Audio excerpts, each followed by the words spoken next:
الرحمن الرحيم وبه نستعين وهو خير المعين صلى الله على سيدنا محمد وآله الطاهرين۔ آج ہماری گفتگو وہم کی دنیا سے وابستہ ہے کہ ہماری گفتگو کا سلسلہ جاری تھا کہ غیب کی دنیا، غیب کے کلمے کی غیب کے کلمے کی ہم نے کچھ آپ کے سامنے وضاحت پیش کی تھی اور ایک سلسلہ شروع کیا تھا کہ جس میں حس ہے، خیال ہے، عقل ہے اور اسی سے وابستہ چند دیگر امور اور متعلقہ موضوعات پیش کیے گئے۔ ان میں سے ایک اہم موضوع وہم کی دنیا ہے۔ وہم اور خیال میں علماء نے فرق کیا ہے۔ یہ موضوعات اپنی جگہ پہ مختلف آراء رکھتے ہیں۔ مثلا فلسفہ مشاء میں ممکن ہے کہ ان دو میں بہت بڑے پیمانے پہ فرق اجاگر نہ ہو یا اصطلاحات ایجاد کی بھی ہیں، ہم اسے ایک خاص طریقے سے سمجھنے کی کوشش کرتے ہیں۔ عرفاء کے مطابق یہ جو جہان ہے اس کو انسان کبیر کا نام دیا گیا ہے۔ یہ جہان جو اللہ تعالیٰ نے اپنی مخلوقات کے لیے ایجاد کیا اور خلق فرمایا، اس کو انسان کبیر سے تعبیر کرتے ہیں۔ انسان کبیر اگر ہم تعبیر کریں تو ایک عالم عقل تھا، یعنی ایک جہان عقل ہے، اسے دینی زبان میں قیامت سے بھی تعبیر کیا جاتا ہے۔ ایک ہمارے پاس اس کے بعد عالم خیال ہے، یا اس کو عالم مثال یا دینی لغت میں، دینی زبان میں اسے برزخ یا ملاکوت سے بھی تعبیر کیا جاتا ہے۔ بعض اوقات ملاکوت عالم قیامت کو بھی کہہ دیا جاتا ہے، یعنی دینی جو ہمارے پاس آیات روایات ہیں اس میں ملاکوت، قیامت اور برزخ ہر دو کے لیے بھی استعمال ہوتا ہے، لیکن برزخ کے لیے استعمال اس کا بیشتر ہے۔ لہذا دینی زبان میں دوسرا جہان ہمارے پاس جو آتا ہے آپ اسے عالم ملاکوت سے تعبیر کر سکتے ہیں۔ تیسرا ہمارے پاس جو جہان ہے وہ عالم مادہ، عالم طبیعت ہے، یہ جو آپ مادی جہان دیکھ رہے ہیں۔ اس کو نام دیا گیا جہان انسان کبیر، یعنی یہ جو تین جہانوں کا مجموعہ ہے کہ انسان عالم عقل یا قیامت سے ملاکوت برزخی اور برزخی کے بعد ملاکوت یہ مادی جہان میں ہر شے قدم رکھتی ہے اور پھر اسی طرح نشو و نما پا کے اوپر جاتی ہے، کیونکہ جب آئی تھی تو اس حالت میں نہیں تھی جیسے بھی ہم ہیں، قوت رکھتے تھے لیکن عملاً و فعلاً اس طریقے سے نہیں تھے۔ اب جب واپس جائیں گے تو پہلے عالم مادہ سے آغاز ہے، پھر برزخ آئے گی، پھر قیامت آئے گی۔ اس کو کہتے ہیں کہ جہان کے اعتبار سے انسان کبیر یہ کہلایا۔ یہاں پہ اسی کے مقابلے میں انسان صغیر کو، جو موجودہ انسان یا بشر ہے، اسے انسان صغیر کہہ دیا جاتا ہے۔ یہ ایک اصطلاح ہے۔ ہاں اگر ہم نبی صلی اللہ علیہ وسلم کی طرف سے چلیں تو ممکن ہے کہ ہم ان کو عالم کبیر قرار دیں اور بقیہ جو ان کے مقابلے میں ہیں وہ عالم صغیر قرار دیں، لیکن یہاں پہ ہم جس انداز سے پڑھ رہے ہیں اس کی پر دقت کریں۔ یہ جہان تین جہانوں کا جو مجموعہ بنتا ہے، جو مخلوقات سے پر ہیں اور اللہ تعالیٰ نے اپنی خلقت کو خلق کیا ہے۔ عالم عقل ہے، عالم ملاکوت یا خیال یا مثال، تینوں ایک ہی نام ہیں، یا برزخ بھی کہتے ہیں یا قبر بھی کہتے ہیں اسے، اور تیسرا ہے عالم مادہ۔ اب اگر انسان صغیر ہم ہیں تو انسان کبیر کی تمام جھلک انسان صغیر میں ہونی چاہیے۔ انسان کبیر کی تمام جھلک، یعنی ہمارے اندر اللہ تعالیٰ نے ایسی جامعیت رکھی ہے کہ ہم تینوں جہانوں کا احاطہ کر سکتے ہیں، تینوں جہانوں کو جان سکتے ہیں، تینوں جہانوں کے اندر تصرفات کر سکتے ہیں۔ جیسے عالم مادہ میں تو سارا آسان ہے ہمارے لیے کہ ہم نے، انسان نے یعنی بہت سارے شٹل بھیجے ہیں، چاند کو جانا ہے، مریخ کو جانا ہے، زحل، مشتری، سورج تک پہنچنے کی کوشش ہے، کہکشاؤں کا علم حاصل کیا اور پھر کہکشاؤں کے اندر بہت ساری معلومات ہیں جس کو بھاگ دوڑ کر کے جاننے کی کوشش کر رہا ہے۔ دوسری طرف یہی بشر اس زمین کو کھنگال رہا ہے، کئی طرح کے شعبہ جات بن گئے ہیں، پھر اسی زمین کے اندر جو دیگر مخلوقات ہیں ان کو جاننے کی کوشش میں انسان لگا ہوا ہے، حتیٰ کہ جو انسانی باڈی ہے، انسانی جو جسم ہے، آپ اسی کے اگر ڈپارٹمنٹس دیکھیں تو حیران پریشان رہ جائیں۔ ایک آنکھ کے ہی کتنے ڈپارٹمنٹس ہیں، اور ایک ڈپارٹمنٹ کا ماہر دوسرے ڈپارٹمنٹ کی مہارتیں نہیں رکھتا۔ دل کے کتنے شعبہ جات بن چکے ہیں۔ تو انسان عالم مادہ کو جس طرح سے جان رہا ہے، علمی اور وجودی طور پہ احاطہ کر رہا ہے، تصرف کر رہا ہے، اسی طرح انسان صلاحیت رکھتا ہے برزخ کو بھی اسی طریقے سے انسان جانے، اس کا بھی احاطہ کرے، اس میں بھی تصرف کرے۔ اسی طرح انسان عالم قیامت کے بارے میں بھی یہ صلاحیت رکھتا ہے کہ وہ جانے، اسے احاطہ کرے، اس کے اندر تصرفات کرے۔ یہ عالم کبیر کی تمام جھلک اس انسان صغیر میں ہے، جو کہ اپنے اندر خود ایک جہان ہے۔ یعنی وہ صلاحیت کے اعتبار سے صرف ایسا نہیں ہے کہ عالم مادہ کو ہی سمیٹ رہا ہے، وہ صلاحیت کے اعتبار سے ایک صلاحیت ہے جو عالم مادہ سے ساری کی ساری معلومات لے رہی ہے، اور اس عالم مادہ کو وہ کنٹرول کر رہا ہے یا اس میں تصرف کر رہا ہے۔ دوسری طرف سے برزخ اور قبر، یا جسے آپ ملکوت کہتے ہیں، اس سے وابستہ اور ادھر کی دنیا کو سمیٹ رہا ہے۔ تیسری طرف سے عالم عقل یا قیامت، اس کو اپنے طور پہ سمیٹ رہا ہے۔ یہ انسان ایک بشر ہے جو اس دنیا میں بچہ پیدا ہوتا ہے، وہ اس قدر بھرپور صلاحیتوں کا مالک ہوتا ہے۔ اب یہ جو انسان کبیر نام آپ کی خدمت میں دیا، اسی کے متوازی مقابلے میں انسان صغیر ہے، یعنی ہم، اور تینوں کی جھلک ہونی چاہیے۔ عالم مادہ کے اعتبار سے تو ہمارے لیے مسائل حل ہیں، کیونکہ زیادہ تر سروکار ہمارا اسی سے رہتا ہے۔ ہم 5 سینسز کے ذریعے سے، حواس ظاہریہ کے ذریعے سے عالم مادہ سے وابستہ ہیں۔ یہ 5 سینسز جواب دے جائیں، عالم مادہ سے ربط اور تعلق ٹوٹ جائے گا۔ یہ قابل توجہ چیز ہے جو آپ کی خدمت میں عرض کر رہا ہوں، تاکہ ہمیں پتہ لگے کہ انسان کے پاس قوتیں کتنی ہیں اور انسان کی پرواز کتنی بلند ہو سکتی ہے۔ بس عالم مادہ میں 5 حواس کا ہونا، 5 سینسز کا ہونا ضروری ہے، وَإِلَّا آپ عالم مادہ کی معلومات حاصل نہیں کر سکتے۔ عالم مادہ کی معلومات کے لیے 5 سینسز کا استعمال کریں گے، اور یہ آپ کو عالم مادہ کی معلومات پہنچائیں گی۔ اسی لیے یہ معروف مقولہ ہے جو یونانی حکماء سے چلا آ رہا ہے، اور اپنی جگہ مقبول ترین علماء کے اندر مقولہ ہے، من فقد حسا فقد علما، جس نے حس کو کھو دیا اس نے علم کو کھو دیا۔ اگر آپ 5 اپنی 5 سینسز، حواس ظاہرہ کو کھو دیں تو مادی چیزوں کا علم کیسے حاصل کریں گے؟ وہ تو آپ کو حاصل نہیں ہو پائے گا۔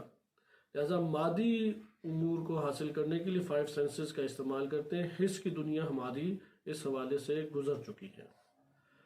اچھا، دوسرا ہمارے پاس پہلو ہے کہ ہم نے اگر عالم برزخ یا عالم قبر یا عالم ملکوت، اس کو ہم نے حقائق کو درک کرنا ہے، دیکھنا ہے، جاننا ہے، اس سے اپنا رابطہ قائم کرنا ہے، تو کیسے کریں؟ کیونکہ انسان کبیر میں تو برزخ ہے، قبر ہے، ملکوت ہے، ادھر ہمارے پاس اس کی معلومات لینے کے لیے کون سی قوت ہے؟ اس کی قوت کا نام ہے قوت خیال۔ قوت خیال ہمارے پاس آئینہ ہے برزخ کا، یعنی برزخ کی زندگی کیسی ہوگی، اس کو اگر کوئی جاننا چاہتا ہے تو اپنے خیالات کو جاننے کے اوپر غور و فکر کرنا شروع کر دے۔ خیالات حقائق کے مطابق نہیں ہیں، لیکن خیالات آپ کو برزخ کے حقائق کی بہت ساری معلومات دے رہی ہیں۔ مثلا آپ خیال میں جو صورتیں دیکھتے ہیں، جو رنگ برنگ کی چیزیں دیکھتے ہیں، خیال کہ یہ عکاسی کر رہا ہے کہ برزخ میں بھی اسی طرح ہوں گی، البتہ برزخ میں حقائق کے مطابق ہوں گی۔ ابھی جو آپ کا ہے وہ نفس ایجاد کر کے بتا رہے ہیں، لیکن آپ دیکھ رہے ہیں اس کا نہ وزن ہے، لیکن لذت ہے، تکلیف ہے، درد ہے، ہنسی خوشی ہے، رنج اور غم ہے، یہ ساری چیزیں موجود ہیں۔ لہذا خیال کے مد مقابل یہ جو انسان کبیر، یہ کائنات ہے، اس میں برزخ کے حقائق کو جاننے کے لیے آپ کے پاس اللہ نے جو انسٹرومنٹ رکھا، جو چیز آپ کے لیے قرار دی ہے، اس کا نام ہے قوت خیال۔ جس طرح سے حواس خمسہ تھے، ظاہری طور پہ وہ عالم مادہ سے ساری معلومات لے کے آپ تک پہنچاتے ہیں اور آپ کا تعلق مادی حقائق سے جوڑتے ہیں. مثلا اگر کسی کے حواس خمسہ ظاہری نہیں کام کر رہے تو ایک بڑا گڑھا آگے آ جاتا ہے تو وہ گڑھے میں گر جائے گا. اب حقائق کا تقاضا کیا ہے کہ وہ گڑھے میں گرے اور زخمی ہو، اس کا جسم زخمی ہو جائے گا. اسی طرح عالم برزخ ہے، اس کے اپنے حقائق ہیں. وہ اس حواس ظاہری جو ہیں 5 سینسز، عالم برزخ، عالم ملکوت اسے 5 سینسز کے ذریعے نہیں جانا جا سکتا. اس کے لیے خود اندر اللہ نے الگ سے قوت رکھی ہے، اسے قوت خیال کہتے ہیں. اس کے بارے میں ہماری گفتگو پہلے گزر چکی ہے. تیسرا ہمارے پاس ہے قیامت، یعنی عالم عقل. چونکہ انسان کبیر کے پاس ہے تو انسان صغیر کے پاس اس کے حقائق کو جاننے کے لیے جو قوت ہے وہ قوت خیال نہیں ہے. قوت خیال سے تو آپ کو عالم عقل اور جہان قیامت کا علم نہیں ہوگا، عالم مادہ سے جہان قیامت کا علم نہیں ہوگا. کوشش کر کے دیکھ لیں، آپ کو خالی تصورات ہی بس نظر آئیں گے. اس کے لیے قوت عقل اللہ تعالیٰ نے رکھ دی ہے. یہ 3 قوتیں ہو گئی. انسان بنیادی طور پہ ان 3 قوتوں سے پہچانا جاتا ہے. انسان سے اگر آپ نیچے آئیں تو حیوانات وہ ساری کی ساری صلاحیتیں رکھتے ہیں جو انسان کے پاس ہے. قوت عقل نہیں رکھتے، نہ نباتات، نہ جمادات، نہ حیوانات.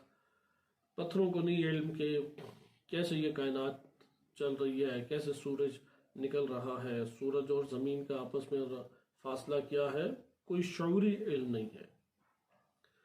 درخت کو یہ نہیں پتا کہ حیوان کی زندگی کیسے بسر ہوتی ہے، شہد کی مکھی کیسے زندگی بسر کر رہی ہے، یہ ستارے کیا چیز ہیں، یہ کہکشائیں کیا چیز ہیں، درختوں کو نہیں پتا. اسی طرح سے حیوانات کو علم نہیں ہے کہ اس درخت کی کائنات کیا ہے، یہ زمین کیسی ہے، زمین کے اندر کیا کیا چیزیں ہیں، آسمان اللہ نے کیسا بنایا ہے. انسان ہے کہ جو ان سب چیزوں کو درک کر سکتا ہے. اگرچہ وہ اپنے اندر برزخ تک رسائی رکھتے ہیں. برزخ ہر شے جو آپ کو مادی طور پہ نظر آ رہی ہے اس کی برزخ ہے، اس کی قبر کا جہان ہے. آئیں اب آپ ادھر کہ اگر 3 یہ قوتیں ہیں، ایک قوت حس ہو گئی، دوسری قوت خیال ہو گئی، اور تیسری ہمارے پاس قوت عقل ہو گئی. وہم کہاں پر ہے؟ جو ہمارا اصل درس کا موضوع ہے کہ وہم کس جگہ پر پھر موجود ہے. اس کے بارے میں ذکر کرتے ہیں کہ وہم در حقیقت عقل اور خیال کے درمیان ایک چیز ہے. آہستہ آہستہ ہم یہ چھوٹے چھوٹے پوائنٹ سے سمجھیں گے. آپ پہلا پوائنٹ یہ ذہن نشین رکھیں، وہم کیا ہے؟ وہ خیال اور حس کے درمیان چیز نہیں ہے. اس کو عرفان کی زبان میں برازخ کہتے ہیں. برزخیں، کئی قسم کی برزخیں ہیں. ایک ہے جہان کے اعتبار سے برزخ، جو عوالم میں اللہ نے کائنات خلق کی ہیں ان کے اعتبار سے برزخ وہ یہی ہے، قبر جہاں پہ انسان نے جانا ہے. یہ مٹی والا گڑھا جو ہے یہ فقہی قبر ہے. ایک ہے عقائدی قبر. عقائدی قبر وہی ہے کہ جہاں پہ سارے کے سارے ارواح نے جانا ہے کہ ہم خیال کے ضمن میں اس کو گزشتہ درس میں مطالعہ کر چکے ہیں، اس کی طرف مراجعہ کریں. لہذا یہاں پہ یہ بات آئی، ایک برزخ ہے حس اور خیال کے درمیان، ایک ہمارے پاس برزخ ہے عقل اور خیال کے دوران. حس اور خیال ایک چیز، خیال اور عقل دوسرا مرحلہ. وہم خیال اور عقل کے درمیان کی ایک چیز ہے. یہ پہلا جملہ، خیال اور عقل کے مابین ہے وہم. دوسری چیز کہیں گے اچھا اگر خیال اور وہم کے درمیان ہے یہ، یعنی اس کا یہ مطلب ہوا کہ وہم کا تعلق حس سے نہیں ہے، خیال کا تعلق بنتا ہے. وہم اس طریقے سے حس سے تعلق نہیں رکھتی ہے، حواس خمسہ سے تعلق وہم کا نہیں ہے. وہم کا خیال سے تعلق بنتا ہے. وہم کو اردو میں گمان بھی کہتے ہیں. اردو میں گمان بھی کہتے ہیں. ابھی میں آپ کی خدمت میں پوائنٹس کی صورت میں جو تشریح پیش کروں گا اس سے ایک حد تک آپ کے لیے یہ ساری کی ساری چیزیں آشکار ہو جائیں گی. بہرحال آپ نے سب سے پہلے اس نقطے کو ذہن نشین کرنا ہے، کیونکہ اگر یہ ترتیب وار آپ کے پاس پوائنٹس ذہن نشین نہیں ہیں تو یہ موضوع علمی طور پہ سمجھ نہیں آئے گا. گزر تو رہی ہے انسانی وجود میں، یہ ساری چیزیں گزر رہی ہیں. جیسے حیوان ہے وہ اس کائنات کا ایک حصہ ہے اور کائنات کے جو حقائق ہیں وہ سارے اس کے اوپر گزر رہے ہیں، لیکن وہ اسے کچھ پتہ ہی نہیں ہے، خبر ہی نہیں ہے۔ تو اسی طریقے سے ہمارے ساتھ بھی یہ عمل ہو سکتا ہے کہ ہمیں سمجھ نہ آئے چیزوں کی، غور و فکر سے چیزوں کی سمجھ آئے گی۔ یہ بھی یاد رکھیں کہ ہم جو پڑھ رہے ہیں اور اسی طرح ساتھیز کی خدمت میں آپ حاضر ہوں، جو بزرگان ہیں اور حتیٰ کہ انبیاء و ائمہ علیہم السلام کی خدمت میں یا قرآن کے محضر میں آ جائیں، اگر تدبر اور تفکر نہیں رکھتے تو علم نفس کو حاصل نہیں ہوگا۔ کلمات پہنچیں گے، الفاظ پہنچیں گے، یہ منظر یاد رہ جائے گا جو ایک ماحول بنتا ہے، لیکن تدبر اور تفکر کے بغیر چیزیں سمجھ نہیں آئیں گی۔ اس لیے پہلا پوائنٹ ذہن نشین رکھیں۔ پہلا پوائنٹ ہمارا یہ تھا کہ انسان 3 اہم قوتوں کا مالک ہے۔ دیگر قوتیں بھی ہیں لیکن 3 اہم قوتیں ہیں: قوت حس، قوت خیال، قوت عقل۔ اسے بار بار علماء نے تکرار کر کے اپنی کتب میں لکھا ہے، عرفاء نے بھی، حکماء نے بھی، علماء محدثین نے بھی، مفسرین نے بھی، علماء اخلاق نے بہت زیادہ اس کے اوپر زور دیا ہے۔ لہٰذا یہ آپ کے پاس ایک اہم نقطہ ہے کہ یہ 3 اصل قوتیں ہمارے پاس ہیں: قوت عقل، قوت خیال، قوت حس۔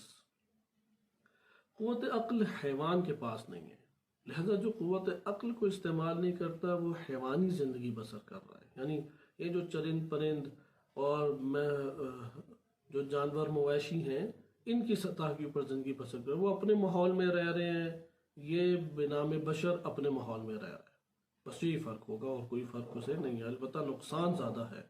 وہ تو خلق کسی کام کے لیے ہوئے کہ چارہ کھائیں، خلق کسی کام کے لیے کہ گندگی پہ مکھی بیٹھے، وہ خلق ہی اسی کام کے لیے ہوا ہے کہ یہ کیڑا مثلا گٹر کے اندر زندگی بسر کرے، یہ کیڑا کھلی فضا میں زندگی بسر کرے۔ ہم اس لیے خلق نہیں ہوئے کیونکہ اس سے نیچے والے مرحلے کے لیے تو انگنت مخلوق اللہ کی خلق ہے۔ ہمیں اللہ نے عقل کی سطح پہ جینے کے لیے خلق کیا ہے، لہذا جو اپنے انہی تقاضۂ حیوانی کو اپنی زندگی میں زیادہ پورا کرتا رہتا ہے وہ سطح حیوانی پہ زندگی بسر کر رہا ہے۔ عقل کے مرحلے پہ زندگی بسر کریں تو یہ عملاً انسان بن جائے گا، وَإِلَّا ٹائٹل کے اعتبار سے، عنوان کے اعتبار سے انسان ہے، اندر سے وہی سطح حیوانی کے اوپر ہے۔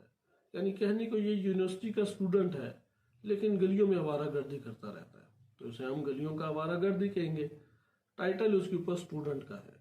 اسی طرح ہمارے اوپر ٹائٹل ہے بشر اور انسان کا، اندر سے باطنی طور پہ سطح حیوانی پہ زندگی بسر کر رہے ہیں۔ اب آئیں پہلی چیز، اس لیے پہلا نقطہ آپ کے لیے بہت غور و فکر کریں گے تو دنیا ہی کھولنا شروع کر دے گا۔ قوت عقل، قوت خیال، قوت حس۔ حتیٰ تربیت کے امور میں اپنے گھرانے کے اندر خوشی غمی کے اعتبار سے، حساس ہونے کے اعتبار سے، میں اپنی زندگی میں کن چیزوں پہ حساس ہوں۔ حسی چیزوں پہ حساس ہے تو جان لیں کہ اس کا مقام حسی ہے۔ خیالی چیزوں پر حساس ہے، خیال ہے۔ عقلی چیزوں پر حساس ہے، یہ مرحلہ انسان میں زندگی بسر کر رہا، انسانوں والی اس کی خوشی غمی ہے، اس کے احساسات، اس کے جذبات، اس کی رنج اور غم، اس کے دکھ تکلیف، اس کے پرمسرت مواقع، اس کے اپنے اہداف مقاصد، یہ انسانوں والے ہیں۔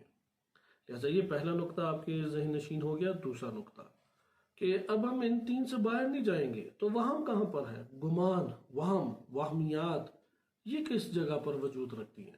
تو ہم یہ کہیں گے کہ یہ در حقیقت ان 3 میں سے ایک ہی سے وابستہ ہوگی، یعنی یہ 3 میں سے ایک کی دنیا میں ہے، یا قوت حس کا کوئی حصہ ہے، یا قوت خیال کا حصہ ہے، یا قوت عقل کا حصہ ہے۔ ان 3 میں سے ایک ہے، کیونکہ چوتھی تو ہمارے پاس نہیں تھی چیز۔ ہم اپنی ترتیب میں چوتھا کوئی نقطہ لکھ دیں تو لکھ دیں، لیکن یہاں پہ ہمارے پاس بنیادی 3 چیزیں ہی ہیں: قوت حس ہے، قوت خیال ہے اور قوت عقل۔ آپ کہیں گے آپ کس کیٹیگری میں اسے رکھیں گے؟ تو یہاں پہ عرفاء، ملا صدرہ رحمۃ اللہ علیہ اور دیگر بعض ہمارے حکماء آئے اور انہوں نے عمیق تحقیقات کے بعد اس بات کا سراغ لگایا کہ ہم اس کو عقل کی کیٹیگری میں رکھیں گے، اس کو ہم خیال اور وہم کی کیٹیگری میں نہیں رکھیں گے، لیکن عقل کو تقسیم کریں گے۔ اس لیے اگر آپ احادیث اہل بیت علیہ السلام کا مطالعہ کریں، بالخصوص توحید کے باب میں جو اہل بیت علیہ السلام کی روایات آئی ہیں، وہاں پہ وہم سے مراد عقل قرار دیا گیا ہے کثرت سے۔ وہاں پہ محدثین نے، مفسرین نے صرف فلسفہ اور عرفان کے نہیں پیروں، بلکہ جو محدثین اور فقہا اور متکلمین سب علماء نے ادھر وہم سے مراد عقلی مراد لیے۔ اب آئیں، ہمیں یہ پتہ لگ گیا دوسرا نقطہ، وہم جو ہے وہ عقل کی کیٹیگری میں آئے گی۔ نمبر 3، وہم جو ہے عقل کی کیٹیگری میں ہے، تو عقل تو بڑی خوشائن چیز ہے، بڑی قابل مدح چیز ہے، انسانیت کے مرحلے کی چیز ہے، انسان اور حیوان کو ادھر جدا کر دیتی ہے۔ تو یہاں پہ عقل سے کیا مراد؟ تو یہاں پہ کہتے ہیں کہ عقل کو 2 حصوں میں تقسیم کیا جائے گا۔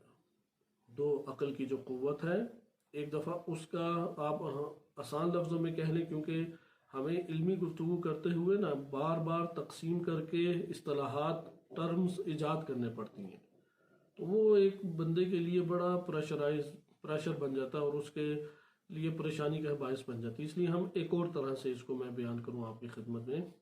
عقل کی ایک دفعہ اٹھان ہوتی ہے بلندی کی طرف، عروج کی طرف، حقائق کی طرف، یہ حقیقی عقل ہے۔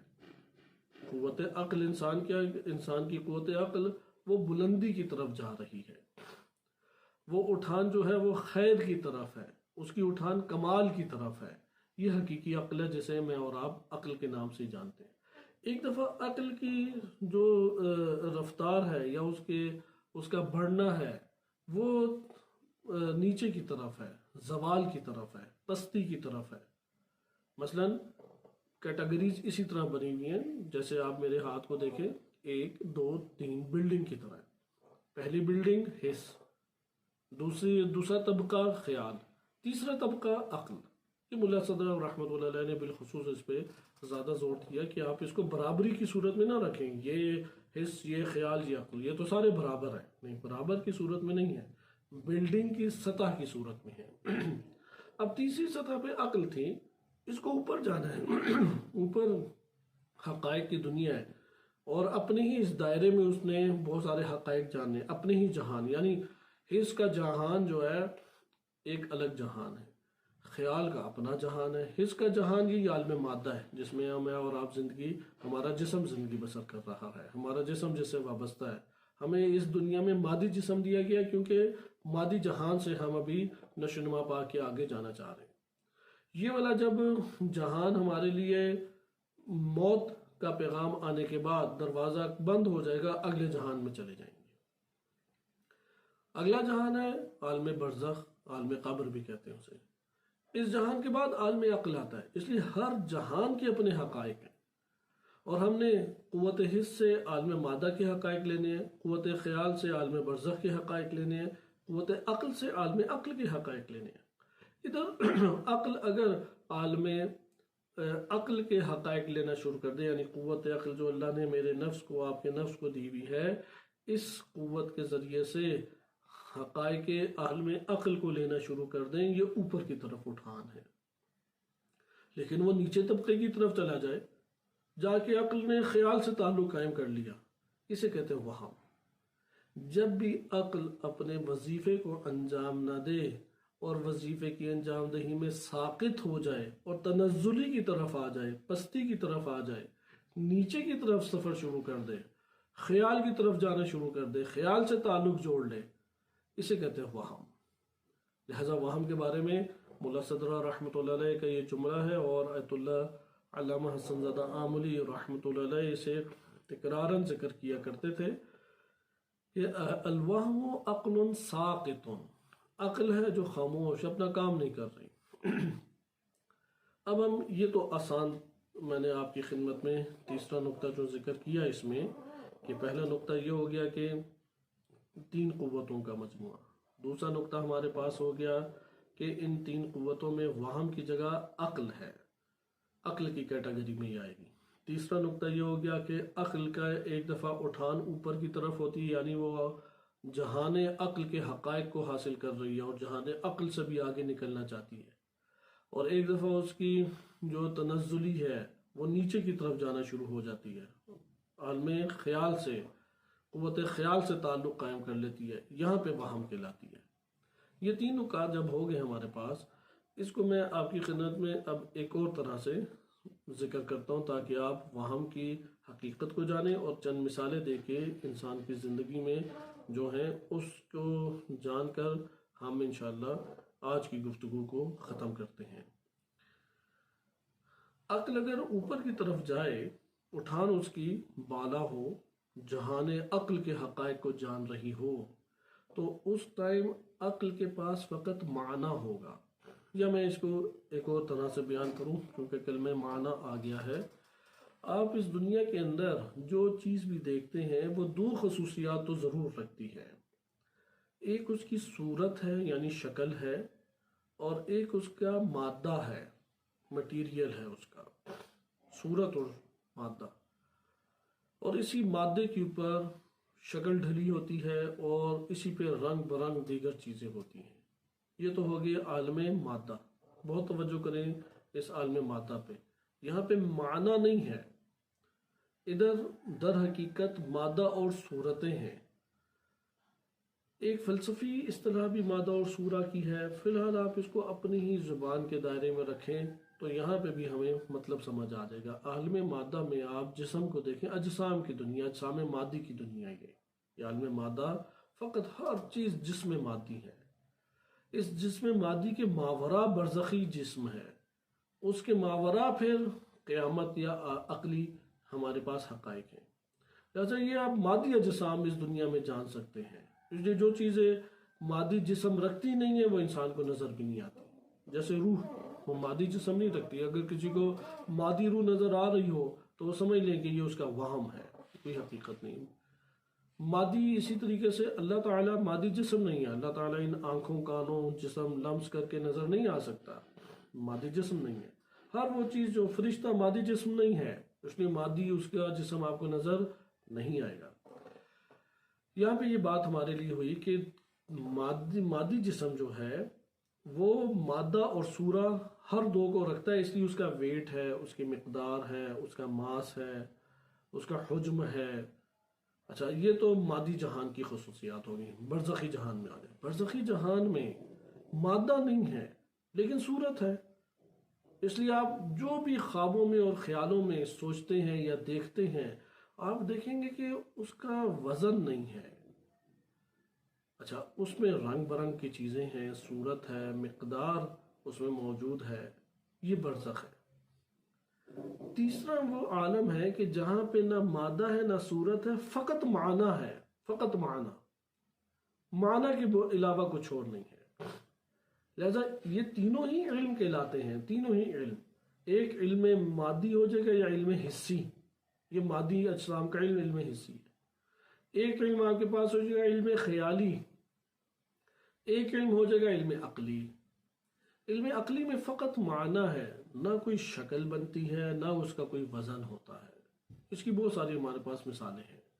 مثال کے طور پہ میں آپ کے سامنے خوشی کی حقیقت بیان کرنا شروع کر دوں۔ خوشی اللہ تعالیٰ نے ایک ایسی نعمت انسان کے لیے خلق کی ہے کہ جو انسانی نفس کے اوپر اگر طاری ہو جائے تو ایک سکون کا احساس کرتا ہے اور اس چیز سے اس کا دل لگ جاتا ہے، رجحان اور رغبت اور میلان انسان میں بڑھ جاتا ہے۔ میں یہ جو لفظ بول رہا ہوں آپ کے سامنے، جیسے جیسے آپ دیکھیں گے ہاں چیز تو سمجھ آ رہی ہے لیکن اس کا پیچھے کوئی صورت نہیں میرے بن رہی، کوئی اس کا وزن نہیں میرے اندر بن رہا، صرف معنی ہے اس کا۔ ایک اور مثال دیتا ہوں، خوف۔ اب میں خوف کے بارے میں بیان کروں کہ ہاں ایک حالت انسان پر طاری ہوتی ہے اور اس حالت کے طاری ہونے سے انسان کا نفس جو ہے وہ تنگی کا ایک احساس کرتا ہے، اور اس کے ساتھ ساتھ مختلف آثار اس کے وجود پہ طاری ہوتے ہیں۔ ممکن ہے کبھی مایوس ہو جائے، ممکن ہے کہ کبھی ہمت ہار بیٹھے، ممکن ہے ارادے کو ترک کر بیٹھے، یہ آثار ہیں۔ اب میں جیسے جیسے آپ کو بتا رہا ہوں آپ کو کوئی ذہن میں واقعہ خوف کا یاد نہیں آ رہا، آپ ٹوٹل اپنی پوری توجہ ادھر مرکوز کیے ہوئے ہیں، پوری کنسنٹریشن سے اس بات کو سمجھنے کی کوشش کر رہے ہیں کہ خوف ہوتا کیا ہے آخر۔ نہ آپ کو ڈر لگ رہا ہے خوف کا سن کے، نہ کچھ اور ہو رہا ہے، کیونکہ کوئی صورت ہی نہیں بن رہی اور اس کا کوئی ویٹ بھی نہیں ہے، کوئی مادہ بھی نہیں ہے، اسے کہتے ہیں معنی۔ بس جب ہم عقل کہیں گے تو ادھر صرف معنی وجود رکھتا ہوگا، یہ ذہن نشین کرنے کی چیز ہے، صرف اور صرف معنی وجود رکھتا ہے، نہ مادہ ہے اور نہ صورہ۔ لہٰذا یہ دیکھیں آپ نے کہ انسان رفتہ رفتہ وہ در حقیقت مادے وغیرہ سے دور ہوتا چلا جاتا ہے اپنی زندگی بسر کرتے ہوئے۔ اس لیے آپ چھوٹے بچے کو دیکھیں، وہ اپنے 5 سینسز یعنی حواس خمسہ کا کثیر استعمال کرتا ہے، کثیر۔ وہ دیکھ کے جاننا چاہے گا یا ہاتھ لگا کے جاننا چاہے گا تھوڑا بڑا ہوگا۔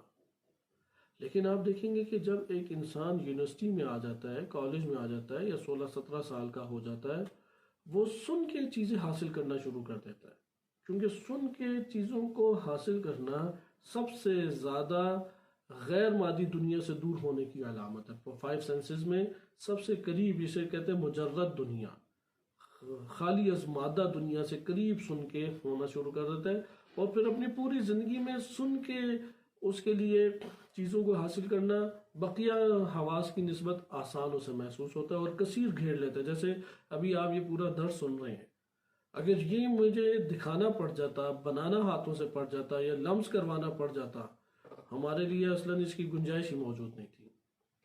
لہٰذا آپ نے دیکھا کہ عالم مادہ سے عالم برزخ کی طرف آپ جب سفر کر رہے ہیں تو وہ مادے کو چھوڑ رہے ادھر اس دنیا میں ترک کر رہے اپنے نفس میں، لہٰذا مادے کو چھوڑ کے برزخ میں دیکھیں صورت تو ہے، اس لیے جو سنتا ہے خود ہی خیال اس کی نقش نگاری کر دیتا ہے۔ قوت خیال ایک بہترین کیمرہ اور فلم ساز کیمرہ ہے، پکچر بھی بناتا ہے، ویڈیو بھی بناتا ہے، اور چلاتا ہے جس LED پہ، اور اس LED کو نفس دیکھتا ہے جس کا نام ہے حصہ مشترک۔ لہذا آپ اپنے نفس میں جو معلومات ڈالیں گے، آپ کے قلم قوت خیال فوراً اس کی تصویر کشی کر دے گا، یعنی پکچر بھی بنائے گا، ویڈیو بھی بنائے گا، اور پھر اسے ہارڈ ڈسک بھی ادھر ہی ہے، محفوظ بھی کرے گا، اسے محفوظ کر لیتا ہے۔ اس لیے آپ یادیں اپنی نفس میں ابھار کے دوبارہ اس دنیا میں کھو سکتے ہیں۔ بچپن کی یادوں میں آپ کھو جائیں، ایک عجیب احساس کر رہے ہوں گے، دوسرے کو یہ پتہ ہی نہیں ہے کہ آپ کے اندر کی دنیا کیا لطف حاصل کر رہی ہے۔ اسی طرح انسان کوئی فلم دیکھ کے ہیرو بن جاتا ہے، اور وہ ابھی ہیرو بنا ہی ہوتا ہے کہ باہر سے کوئی آ کے اس کو جب ذلیل و خوار کرتا ہے، تب وہ اپنے خیالات کی دنیا سے واپس آتا ہے کہ نہیں بھائی میں تو یہی ہوں کہ کچھ بھی نہیں کر پا رہا۔ لہذا خیال فوراً ویڈیو بھی بناتا ہے، پکچر بھی بناتا ہے۔ اب وہ ویڈیو پکچر دونوں مادی نہیں ہے۔ جیسے آپ ٹی وی دیکھتے ہیں، آپ کہیں ٹی وی خیال ہے، ٹی وی کے اندر جو کچھ دکھائی دے رہا ہے صورت تو ہے، لیکن اس کا وزن ہے۔ ٹی وی میں آپ کہکشائیں دیکھ لیتے ہیں لیکن اس کا کوئی وزن نہیں ہے۔ لہذا انسان کے پاس جو LED یا ٹی وی یا اسکرین ہے، وہ اس کے پاس بہترین مثال ہے قوت خیال کی، بہترین مثال ہے۔ اس کے اندر معلومات ساری ڈالی ہیں کسی پروگرامر نے، اور آپ اپنے اندر خود ہی معلومات ڈال رہے ہیں۔ ان معلومات کو پھر قوت خیال کا قلم اور ویڈیو اور پکچر بنا کے پیش کر رہا، آپ کا نفس اسی کے ساتھ مشغول ہے۔ لہذا یہ تو سفر ہو گیا مادہ اور صورہ کا۔ آپ جب عقل کے مرحلے میں آتے ہیں تو کوئی آپ کے پاس تصویر نہیں ہے، کوئی آپ کے پاس مادہ نہیں ہے، وزن نہیں ہے، ویٹ نہیں ہے، حجم نہیں ہے، صرف معنی ہے۔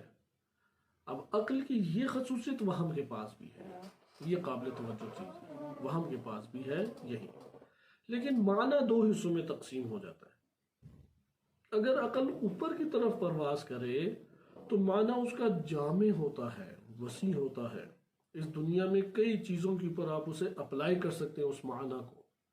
بس میں کہتا ہوں کہ انسان ایک ایسی مخلوق ہے کہ جس میں حیوانی تقاضے بھی پائے جاتے ہیں، اور ملائکہ اور فرشتوں کے خصوصیات بھی پائی جاتی ہیں، اور اس سے بڑھ کر اللہ کی بندگی کے اوصاف اس میں پائے جاتے ہیں۔ بندہ خدا ہے وہ، اگر وہ ان 3 خصوصیات میں کو مرکب نہ کریں اور ایک ہی اس کے ساتھ خصوصیت قرار دے دیں، ممکن ہے کہ آپ کہیں کہ یہ انسان نہیں ہے۔ اب یہ جو میں نے جملہ بولا ہے، یہ کائنات میں ماضی میں کوئی بشر گزرا ہو، حال میں ہے، مستقبل میں آئے گا، سب کے اوپر اپلائی ہو رہا ہے، سب پر منطبق ہو رہا ہے۔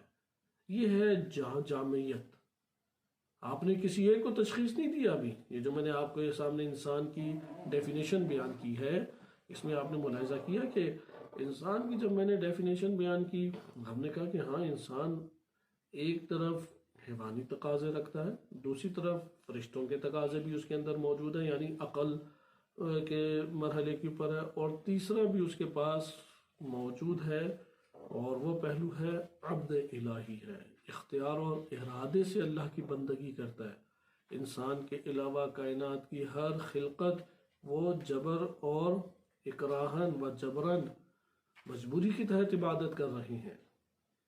ارادہ اور اختیار اللہ نے فقط انسان کو بخشا ہے، لہذا بندہ خدا ہے۔ اس لیے آیت اللہ جوادی عاملی حافظہ اللہ تعالیٰ نے انسان کی جو تعریف کی ہے، حی متعلق، حی یعنی مرے گا کبھی نہیں۔ اس دنیا میں موت آئے تو برزخ کی زندگی جی رہا ہے، برزخ میں موت آئے تو قیامت کی زندگی جی رہا ہے۔ ابدی ہے انسان، ازلی نہیں تھا، اللہ سبحانہ و تعالیٰ نے خلق کیا لیکن اب ابدی ہے، اللہ تعالیٰ کی ہی لطف و کرم اور اسی کے باقی رکھنے کی وجہ سے ابدی ہے۔ وہ بذات خود تو ابدی نہیں ہے، وہ اللہ تعالیٰ کی وجہ سے ابدی ہے، فنا نہیں ہوگا، عدم نہیں ہے اس کے لیے، مٹ کے رہ جائے ایسا نہیں ہے۔ انسان نہیں مٹ کے رہ سکتا، جسم مٹ جائے گا روح باقی ہے اس کی، وہی حقیقت تو اس کی باقی ہے۔ اسی طریقے سے برزخ کے اندر اگر موت آئے قیامت کی زندگی جیے گا۔ موت کا نام ہی منتقل ہونا ہے، جیسے ماں کی شکم میں اسے موت آ گئی تو اس دنیا کی وسیع جہان میں اب زندگی بسر کر رہا ہے ناف کٹنے کے بعد۔ ادھر کی ناف کٹے گی برزخ میں جئیں گے، برزخ سے ناف کٹے گی قیامت میں جئیں گے۔ اس لیے حی متعلم، انسان تب ہے جب بندگی کرے، بندگی کرے گا انسان نہیں ہے، یہ ذہن نشین کر لے۔ پھر حیوانیت کے مرحلے پہ گر جائے گا، متعلم، اللہ سبحانہ وتعالیٰ کی بندگی کرے۔ یہ جو میں نے مطلب آپ کے سامنے بیان کیا، ادھر آپ نے دیکھا کہ یہ میں نے عقل سے جانا۔ آیت اللہ جوادی عاملی حافظہ اللہ تعالیٰ نے عقل سے جانا، قرآن اور احادیث کی پر غور کیا۔ فلاسفہ نے آ کے کہا حیوان ناطق، حیوانی تقاضے بھی رکھتا ہے، ناطق یعنی فرشتوں کی تقاضے بھی رکھتا ہے۔ عقل سے یہ انہوں نے پیمانہ جانا، یہ ہے بلندی کی طرف، جامع معانی اگر حاصل کرے جو کئی جگہوں کے اوپر وہ منطبق ہو سکتے ہیں، اپلائی ہو سکتے ہیں، اس کو کہتے ہیں کہ عقل کا کلی معنی، جامع معنی کا اخذ کرنا۔ عقل جب تک اپنے معنی کو جامع طور پہ اخذ کر رہی ہے، جامع طور پہ سمیٹ رہی ہے، یہ ہے عقل حقیقی، عقل انسانی۔ ایک دفعہ عقل آ کے جامع معنی نہیں حاصل کرتی، محدود معنی کے اوپر آ جاتی ہے، مقید معنی پہ، مشخص معنی پہ نشاندہی بھی کرتی ہے۔ مثلا خوشی کی میں نے بات کی، اس نے ایک واقعہ بھی خوشی کا ساتھ چشمہ کر دیا، اسے کہتے ہیں وہم۔ وہم معنی سے ہی تعلق رکھتی ہے، ہم قوت وہم کی بنیاد پہ بہت سارے معانی کو حاصل کرتے ہیں، سمجھتے ہیں۔ عقل کی بنیاد پہ جیسے میں معانی کو حاصل کر رہا ہوں، مثلا آپ ہر چیز جس کی بھی ڈیفینیشن سائنس لے کے آئے یا علوم دینیہ آپ کو بیان کریں، ڈیفینیشن کی جا رہی ہوگی تو وہ جامع معنی ہوگا۔ مثلا ہم کہتے ہیں سائنس وہ علم ہے کہ جس میں آبزرویشن اور ایکسپیریمنٹ کے نتیجے میں علم حاصل کیا جاتا ہے۔ مثلا میں نے ایک اپنی طور پہ آپ کے سامنے سائنس کی جو خصوصیات ذکر کی جاتی ہیں سائنس کی، اس کی اساس پہ آپ کے سامنے میں نے ایک پیش کر دی مثال، ایک ڈیفینیشن۔ یہ ڈیفینیشن آپ دیکھیں اب فزکس کے اوپر بھی اپلائی ہو رہی ہے، کیونکہ اس میں بھی مفروضہ ہے، ایکسپیریمنٹ ہے اور ایکسپیریمنٹ کا مشاہدہ ہے۔ یہ بائیولوجی کے اوپر بھی اپلائی ہو رہی ہے، یہ کیمسٹری پر بھی اپلائی ہو رہی ہے، یہ جیو فزکس کے اوپر بھی اپلائی ہو رہی ہے۔ جسے سائنس کہا جائے گا اس میں یہ خصوصیات ہوگی، ایکسپیریمنٹ، آبزرویشن۔ یہ جو میں نے ڈیفینیشن کی یہ عقل کی بنیاد پہ کی، کیونکہ مجھے کوئی صورت نہیں نظر آ رہی جب میں ڈیفینیشن پڑھ رہا ہوں، کوئی میرے پاس واقعہ نہیں بن رہا، کوئی صورت نہیں ہے، کوئی مادہ نہیں ہے، صرف معنی ہے، اور معنی بھی ایسا ہے جو کئی جگہوں کے اوپر اپلائی ہو رہا ہے، فزکس پہ بھی، کیمسٹری پہ بھی، بایو پہ بھی، میتھمیٹکس پہ بھی، اور اس طرح سے جتنی شاخیں آپ لے آئیں۔ لہذا انسان عقل جب استعمال کرتا ہے اور عالم عقل کے حقائق جاننا چاہتا ہے، اور عقل کے دوش پہ عالم برزخ کے حقائق جاننا چاہتا ہے، عقل کے دوش پہ عالم مادہ کے حقائق جاننا چاہتا ہے، وہ جامع معانی لے گا جس میں نہ صورت بنتی ہے ذہن میں، نہ مادہ ہے اس کا، نہ ویٹ ہے، نہ کچھ حجم ہے۔ وہم کیا چیز ہے؟ وہم کہتے ہیں عقل ساقط، عقل اپنا وظیفہ ہی نہیں انجام دے رہی، اسے جامع معنی لینے چاہیے تھے، یہ معین معنی لے رہا ہے، یہ مشخص معنی لے رہا ہے، یہ نشاندہی ساتھ ساتھ کر رہا ہے یہ وہ خوف ہے، یہ والا خوف، یہ والی خوشی، یہ والا غم، یہ والی محبت، یہ والی نفرت۔ اگر یہ والی وہ نشاندہی چھوڑ دے، خالی نفرت، خالی خوف، خالی خوشی، خالی غم، خالی رنج، آپ دیکھیں گے یہ عقلی معنی بن جاتے ہیں۔ اسے علم اخلاق جب ڈسکس کرتے ہیں تو وہ اس طریقے سے کرتے ہیں، وہ ٹو دا پوائنٹ جا کے ایک بات نہیں بتاتے۔ ہم اس کو اب آپ اس بات سے سمجھ گئے۔ مثلا میں ایک اور مثال دوں، میں نے عرض کیا تھا کہ خوف کہتے ہیں کہ ایک انسان پہ طاری ہونے والی حالت جس سے انسان تنگی کا احساس کرتا ہے اور گھبراہٹ اس کے وجود میں پیدا ہوتی ہے، اور ایک عجیب سی کیفیت میں کہ جس میں اس کا دم گھٹ رہا ہوتا ہے، اس کیفیت میں آ جاتا ہے۔ اب جب میں یہ بات بیان کر رہا ہوں تو جتنے بھی خوف کی کیفیات ہوں گی اس کے اوپر یہ اپلائی ہو سکتا ہے، لیکن ایک دفعہ آپ دیکھتے ہیں کہ آپ کے نفس کے اندر ہی نا خوف کا لرزہ طاری ہو رہا ہے۔ کیوں؟ کیونکہ وہ نشاندہی بھی خوف کی کر رہا ہے کہ وہ وقت تھا کہ جب میں رات کی تنہائی میں اکیلا تھا اور وہاں پہ کوئی اس قصد اور مقصد کے ساتھ آیا کہ مجھے اس دنیا سے رخصت کر دے یا قتل کر دے، اور اس کے قدموں کی آہٹ مجھے سنائی دی۔ اب میں جیسے جیسے یہ جملہ بول رہا ہوں اور آپ اپنے ذہنی طور پہ تصورات میں اس کو، خوف کو اس عالم کے ساتھ ملانا شروع کر دیں، آپ دیکھیں گے آپ خوف زیادہ ہونا شروع ہو گئے۔ یا آپ کو ایک اور میں مثال دوں کہ آپ جا رہے ہیں اور ایک جگہ پہ ملک میں آپ سفر کرتے ہیں، وہاں پہ آپ کی جاب ہو جاتی ہے کہ جو مردہ خانے سے وابستہ ادارہ ہے، آپ کام کر رہے ہیں اور چھٹی ادھر 2 دن ہوتی ہے، کام کرتے کرتے مغرب ہو گئی، اور جو مردہ خانے کے ساتھ جہاں پہ کئی 100 لاشیں جو ہیں انہوں نے اوپر نیچے فریزر کے اندر رکھی ہوئی ہیں، اس کے ساتھ والے کمرے میں آپ ہیں، وہ باہر سے تالا لگا کے چلے جاتے ہیں۔ اب رات کی تنہائی ہے اور مردے ادھر آپ کے سامنے ہیں، اور وہاں پہ کوئی آپ کے پاس آپ کی تنہائی کو دور کرنے والا نہیں ہے۔ یہاں پہ اچانک کسی کے پاؤں اٹھنے کی آواز آتی ہے، ادھر سے ایک اور جگہ سے دوڑنے کی آوازیں آتی ہیں، آپ کی ساری توجہ ادھر چلی جائے گی۔ اب خوف بھی ہے اور خوف کے ساتھ ساتھ تصویر کشی بھی ہو رہی ہے، خوف کے ساتھ ساتھ مختلف طرح کی کہ یہ مردہ نہ کہیں اٹھ کے آ جائے، ادھر کوئی فلم یا ڈرامہ دیکھا ہو کہ بدروحیں ہیں وہ بھی نظر آنے لگ جائیں گی۔ یہاں پہ آپ نے دیکھا کہ معنی کی تصویر کشی ساتھ ساتھ ہو رہی ہے۔ معنی خوف تھا جسے میرے نفس نے درک کیا، لیکن ساتھ ساتھ خوف کس سے ہے؟ فلاں مردے سے۔ خوف کس سے؟ فلاں روح سے۔ خوف کس سے؟ فلاں واقع سے۔ یہ واقع کون آپ کو دے رہا ہے؟ یہ خیال کی دنیا سے آپ کے پاس آ رہا ہے۔ لہذا جب وہم اور خیال کا رشتہ آپس میں جڑ جاتا ہے تو یہاں پہ وہمیات جنم لیتے ہیں۔ اگر انسان کے خوف کا تعلق حقیقت سے جڑ جائے، حقیقت سے جڑ جائے، وہ پھر وہم کے دائرے سے خارج ہوتے ہیں۔ وَإِلَّا آپ یہ سوال کریں گے کہ پھر تو میں اللہ سے خوف کھاؤں تو یہ تو پھر منفی چیز بن جائے گی، کیونکہ وہم عموماً منفی ہے۔ ایسا نہیں ہے کہ وہم کا کوئی حصہ بھی مثبت نہیں ہو سکتا، کیونکہ اللہ تعالیٰ کی طرف سے تو خیر خلق ہوا ہے، یہ قوت تو اللہ نے ہمارے اندر رکھی، لیکن ہمیں پرواز کرنے کا حکم اللہ نے آگے دیا، کیونکہ انسان بہت ساری ایسی چیزیں کہ وہم کی اساس پہ مثبت پہلو بھی لے لیتا ہے۔ مثلا اس نے دیکھا کہ ایک ایکسیڈنٹ انتہائی بدترین طریقے سے ہوا تھا اور تیز سپیڈ کی وجہ سے تھا۔ اب وہ جب تیز سپیڈ کرنے لگتا ہے تو خوف کے ساتھ وہ واقعہ آ جاتا ہے۔ جب خوف کے ساتھ واقعہ ساتھ آ جائے تو یہ وہم بن جاتا ہے، اور اس وہم کی بنیاد پہ وہ سپیڈ اپنی کم کر لے گا۔ صحیح؟ ہاں، اگر اسے آپ عبرت کے طور پہ لیں تو یہ عقل کے دائرے میں آ گیا۔ آپ نے زیادہ غور و فکر نہیں کیا، آپ نے کہا یار کیا میں اپنی زندگی گنوا دوں، اسی طریقے سے مرا پڑا ہوں گا، اور ڈر کے مارے آپ نے یہ کام کر لیا۔ یہ وہم کی اساس پر ہے، کیونکہ کیا پتا آپ کے ساتھ یہ واقعہ پیش نہ آتا، لیکن عبرت کے طور پہ لیا آپ نے۔ یا یہ جو انجام ہے یہ قانون توڑنے کے اوپر ہے، یہ جو انجام ہے بیجا حدود سے پار اپنے شوق اور اپنی تمناؤں کو پورا کرنے کی وجہ سے ہے۔ میں عبرت لوں کہ میں نہیں اپنے شوق پورے کرتا، میں حد کے دائرے میں شوق پورے کروں گا، حد کے دائرے میں تمنائیں پوری کروں گا۔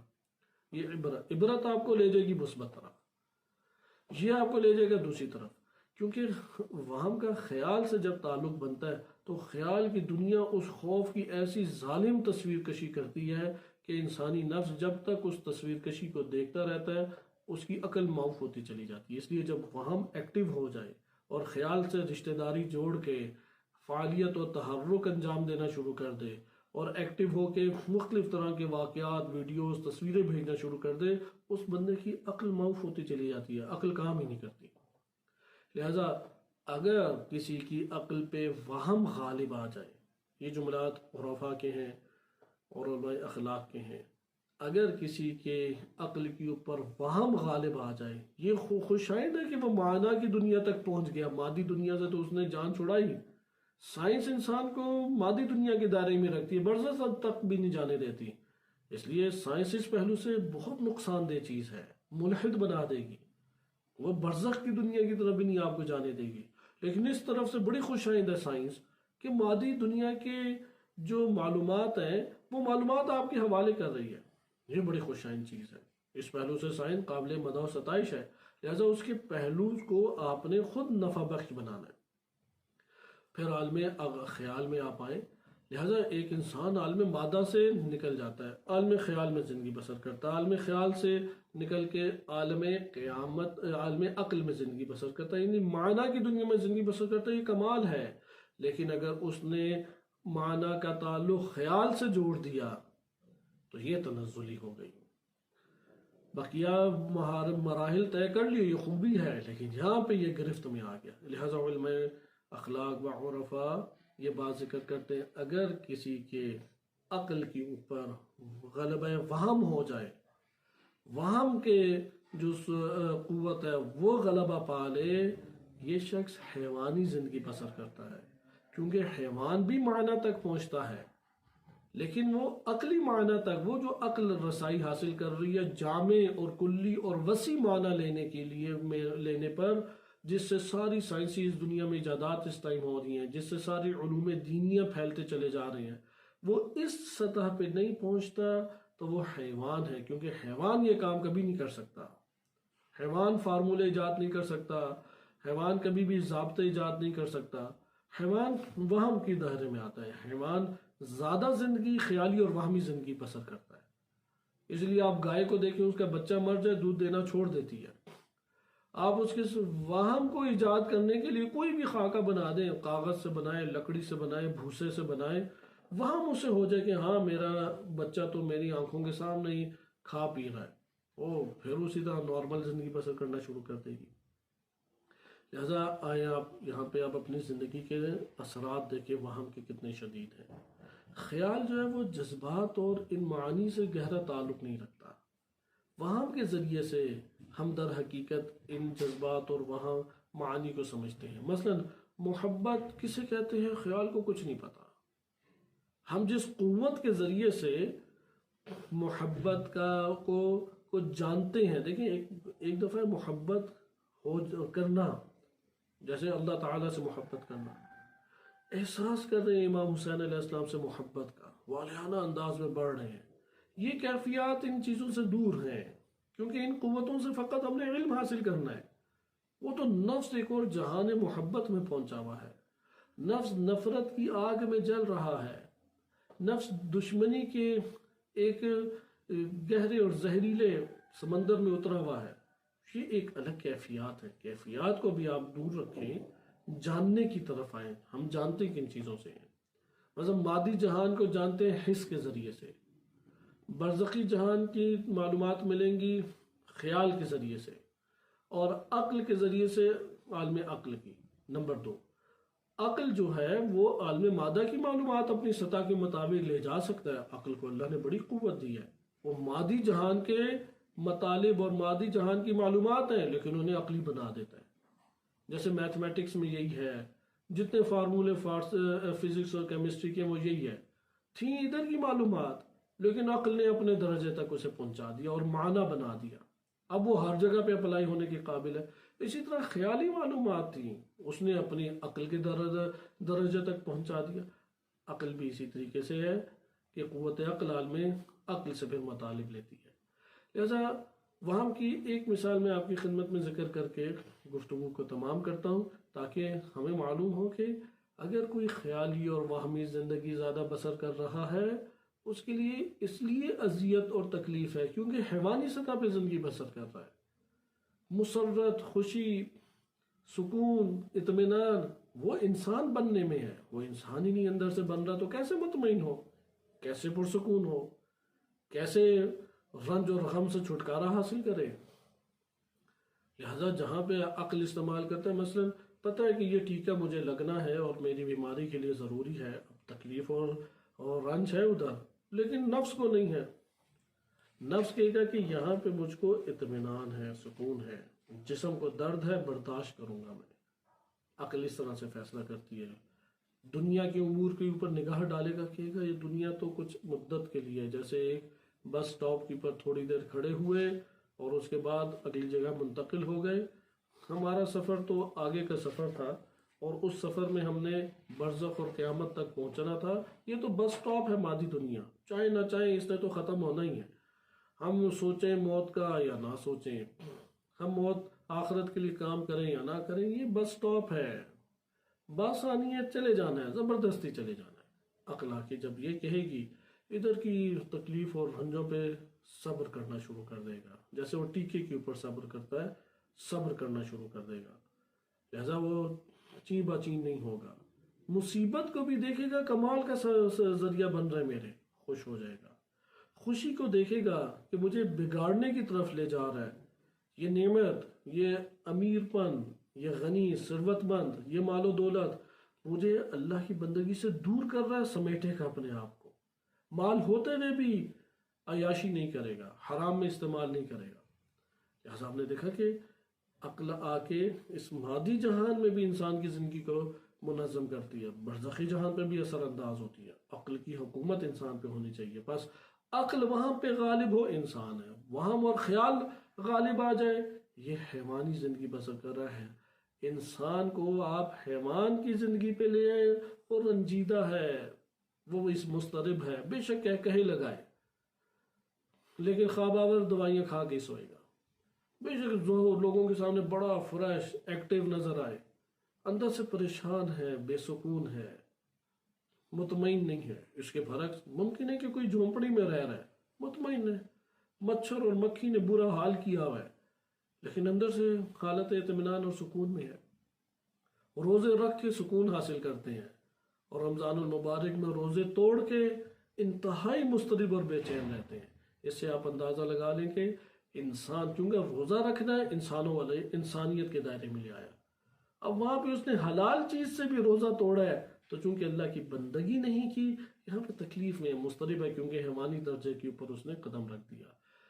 انسان کو اب وسوسے، یہ آخری جملہ اور اس کے اوپر اختتام، کیونکہ مثال وہ خوف والی آپ مثال رکھیں جو مردے خانے کی میں نے دی ہے۔ مزہ ابھی ہم فقیر نہیں ہوئے، پیسہ ہے، آج کے دن کی روٹی ہے، وہ کہتا ہے تم کل کیسے کھاؤ گے؟